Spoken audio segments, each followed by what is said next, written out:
And uh, hi, my name is Kate Bagwell, and I will be defending Sarcoptes scabi, a mite species commonly known as the human itch mite. This is my debate partner, Robert Williams. Howdy. My name is Robert Williams, and I will be defending the Demodex canis mite, commonly known as the hair follicle mite. Tonight we'll be discussing the biological, behavioral, and transmission factors related to our respective mite species.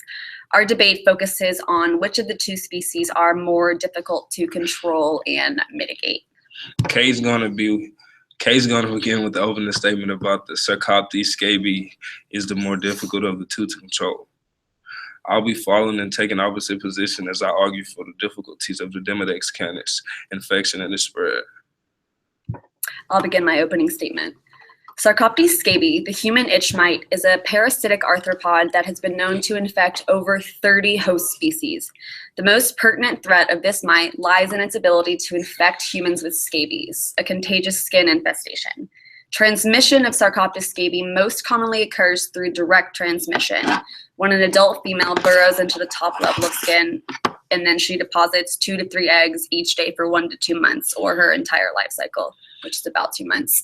The first eggs hatch within a few days of coming in contact with your skin, but depending on the individual, symptoms may not become apparent until weeks after infestation. The danger of this mite and its difficulty to manage lies largely in the time lapse that occurs between initial infestation and the development of physical symptoms, such as a rash-like irritation and skin itching. A lot of times this doesn't happen until 4 to 6 weeks after the initial infestation. During this time, a person who may be symptomless can transmit the infestation to others, allowing for widespread transmission while making detection and early treatment very difficult. Scabies influences the expression of surface adhesion molecules, which leads to a delayed inflammatory response. By delaying the immunological response, scabies is able to spread through person-to-person contact before symptoms are ever present. That's my opening statement. The Demodex canis follicle mite, known more commonly as a hair follicle mite, is most often found in the sebaceous gland of canines. The Demodex canis mite, surprisingly, is found in the natural makeup of a dog's skin. The transmission of follicle mites in dogs most commonly occurs through the mother passing them on to her puppies at childbirth. Although many puppies are immune to the mite's effects in a number of cases, dogs develop or either inherit an immune system condition that allows for the development of the demodectic mange. Although dogs can be treated for demodectic mange, the treatment must be frequent, intense, and regularly continued if the dog is to be freed of all the symptoms. The demodectic mange is also difficult to control because it can be transmitted from mother to puppies. Dogs that are known to have mange caused by Demodex mites are discouraged from breeding due to compromised immune systems that are likely to pass to their offspring. However, mange in dogs often develop later in life, increase the risk of more dogs that will be affected. I'll begin with my first rebuttal.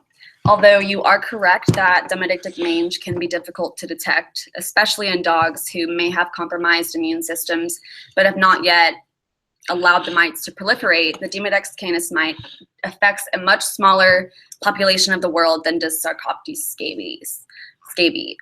Demodex canis mites can come in contact with human skin but cannot survive, posing a very minimal threat to the human population. Additionally, the Demodex canis mite is not considered contagious.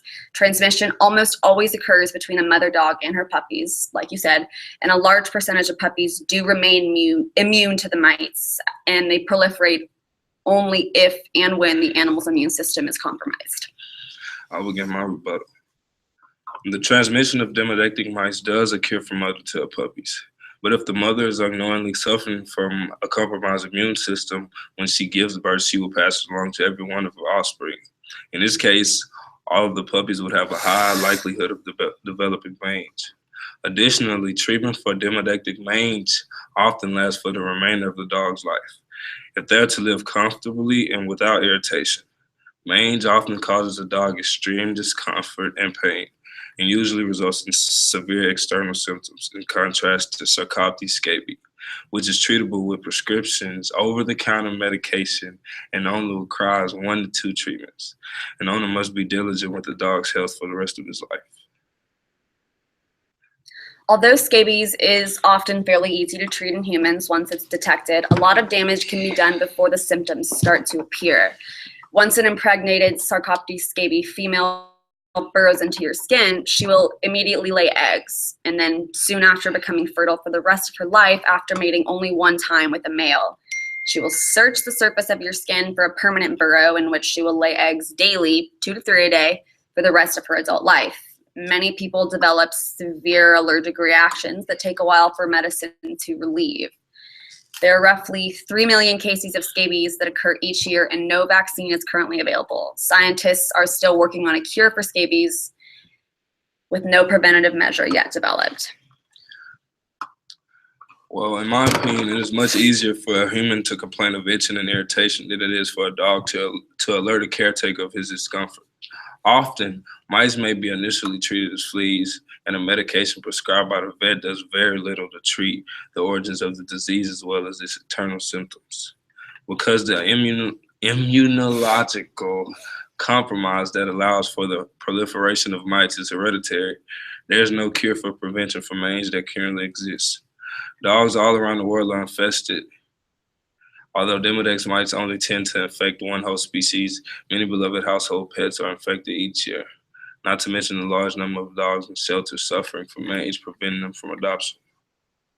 And now we'll begin with our closing statements. In essence, Sarcoptes scabies is more difficult to manage than Demodex canis because of its method of transmission, the population it affects, and the derogatory effects it has on the human immune system. The transmission of the disease is not unlike that of the flu.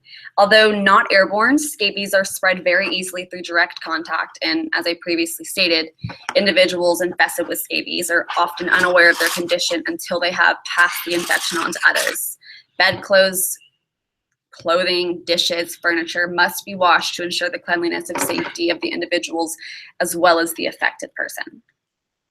Although demodicosis or infection with Demodex mites does only occur in dogs, it's important to consider the nature of treatment for this disease, as well as the lack of scientific discovery that can strengthen the immune systems of dogs that are at risk.